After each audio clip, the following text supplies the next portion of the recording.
ভোরের আলোর ফেসবুক লাইভে আপনাদের স্বাগত জানাচ্ছি। প্রত্যেক দিনের নিয়মিত আয়োজন আমাদের রাতের ফেসবুক লাইভে আপনারা যারা যুক্ত হয়েছেন তাদের সকলকে স্বাগত জানাচ্ছি।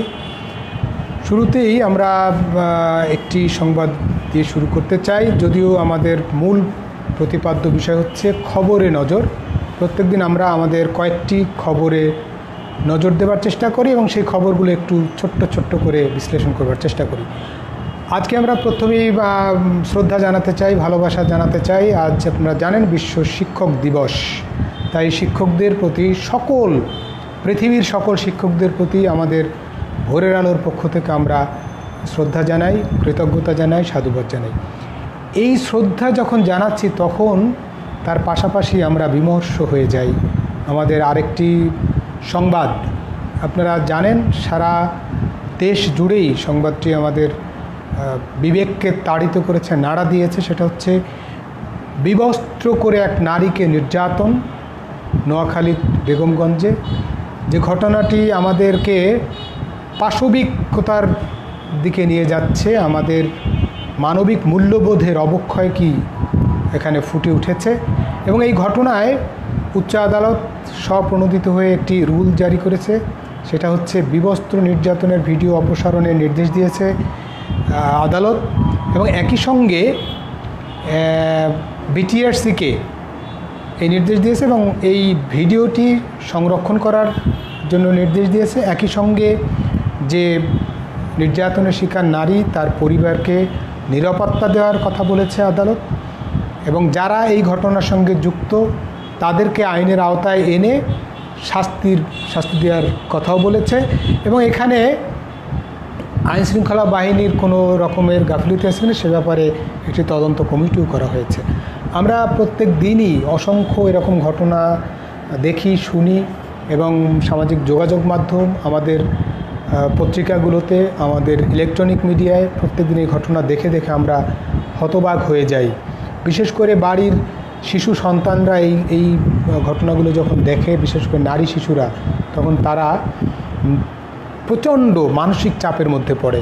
এখান থেকে আমাদের উত্তরণ ঘটাতে হলে কেবল উচ্চ আদালতের যে নির্দেশনা তা নয়, আমরা মনে করি আইনশৃঙ্খলা রক্ষাকারী বাহিনী, একই সঙ্গে নাগরিক হিসাবেও আমাদের দায়িত্ব রয়েছে। বিশেষ করে যারা আমি আজকে লক্ষ্য করলাম এখানকার যে উপনির্বাচন হবে সেই নির্বাচনে যিনি প্রার্থী, তার সাঙ্গপাঙ্গ বা তার সঙ্গে সংযুক্ত এই সাঙ্গরা রয়েছে, সেখানে তাদেরও কিন্তু রাজনৈতিক দলগুলোরও এখানে ভূমিকা নেওয়ার যথেষ্ট দায়িত্ব রয়েছে। যদিও আজকের আমাদের মাননীয় সেতু পরিবহন মন্ত্রী জনাব ওবায়দুল কাদের বলেছেন, দর্শনের সঙ্গে যারা জড়িত তারা বিকৃত রুচির অপরাধী।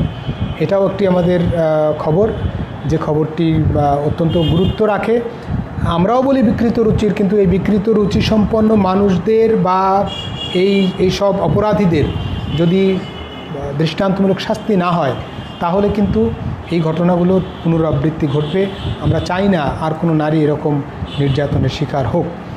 আরেকটি খবর আছে, শিশুর জন্য নিরাপদ বাসযোগ্য পৃথিবী গড়ার তাগিদ প্রধানমন্ত্রীর। এটা হচ্ছে যে শিশু দিবস, যে কন্যা শিশু দিবস, শিশুদের জন্য নিরাপদ বাসযোগ্য যে আহ্বান প্রধানমন্ত্রীর, সেই আহ্বান বাস্তবায়ন করতে হলেও কিন্তু আগে নারী শিশুদের প্রতি আমাদের সংবেদনশীল হওয়া দরকার, নারীদের প্রতি সংবেদনশীল হওয়া দরকার। তা না হলে এই অবস্থার উত্তরণ ঘটবে না। আরেকটি খবরে আমরা নজর দিতে চাই, সেটা হচ্ছে দুটি খবর আছে আজকে আমাদের পত্রিকায় আছে, সারা অন্য পত্রিকায় হয়তো আছে। সেটা হচ্ছে বরিশালে আদালতের আদেশ অমান্য করে আসামি থানায় নিয়ে নির্যাতনের অভিযোগ। অর্থাৎ আদালত একরকম নির্দেশনা দিয়েছে, পুলিশ উৎসাহী হয়ে এবং উৎকোচ গ্রহণেরও অভিযোগ রয়েছে। এবং আরেকটি ঘটনা আছে আজকে, সেটাও খুবই পীড়াদায়ক ঘটনা। সেটা হচ্ছে যে পুলিশ তদন্তকারী কর্মকর্তা, অর্থাৎ তদন্ত ভিসেরা রিপোর্ট, অন্যের ভিসেরা রিপোর্ট দিয়ে আসামিকে অভিযুক্ত করবার একটি খবর আছে, যার পরিপ্রেক্ষিতে ওই স্বজনেরা সংবাদ সম্মেলন করেছেন। দুটি ঘটনায় পুলিশের বিরুদ্ধে অভিযোগ। এই অভিযোগগুলো আসলেই আমাদেরকে সত্যিকার অর্থেই আমরা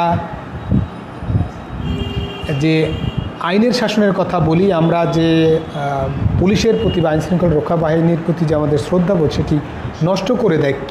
যদিও আমরা বলতে চাই যে সব আইনশৃঙ্খলা বাহিনীর সদস্য সবাই যে এরকম কাজ করেন তা নয়, কিন্তু কোনো কোনো আইনশৃঙ্খলা রক্ষাকারী বাহিনীর সদস্যদের এই নেতিবাচক কর্মকাণ্ডের জন্য পুরো সমাজের উপর দায় পড়ে, পুরো প্রশাসনের উপর দায় পড়ে। যেমন বরিশাল আদালতের আদেশ অমান্য করে আসামিকে থানায় নিয়ে নির্যাতন। আদালত নির্দেশ দিয়েছিল যে এই আসামিকে কারাকক্ষে স্বাস্থ্যবিধি মেনে তাকে জিজ্ঞাসাবাদ করবার জন্য নির্দেশ দিয়েছিল, কিন্তু তদন্তকারী কর্মকর্তা অর্থাৎ উজিরপুর থানার পরিদর্শক এবং পরিদর্শক তদন্ত মাহবুবুর রহমান তিনি আসামিকে কারাগার থেকে গত 4 সেপ্টেম্বর কারাগার থেকে উজিরপুর থানায় নিয়ে যান এবং সেখানে তিনি নির্যাতন করেন। একই সঙ্গে সেই আসামির স্ত্রীর কাছ থেকে 30,000 টাকা নিয়েছেন এবং বলেছেন যে তাকে নির্যাতন করবেন না, কিন্তু 30,000 টাকা নেওয়ার পরেও সেই আসামিকে নির্যাতন করা হয়েছে।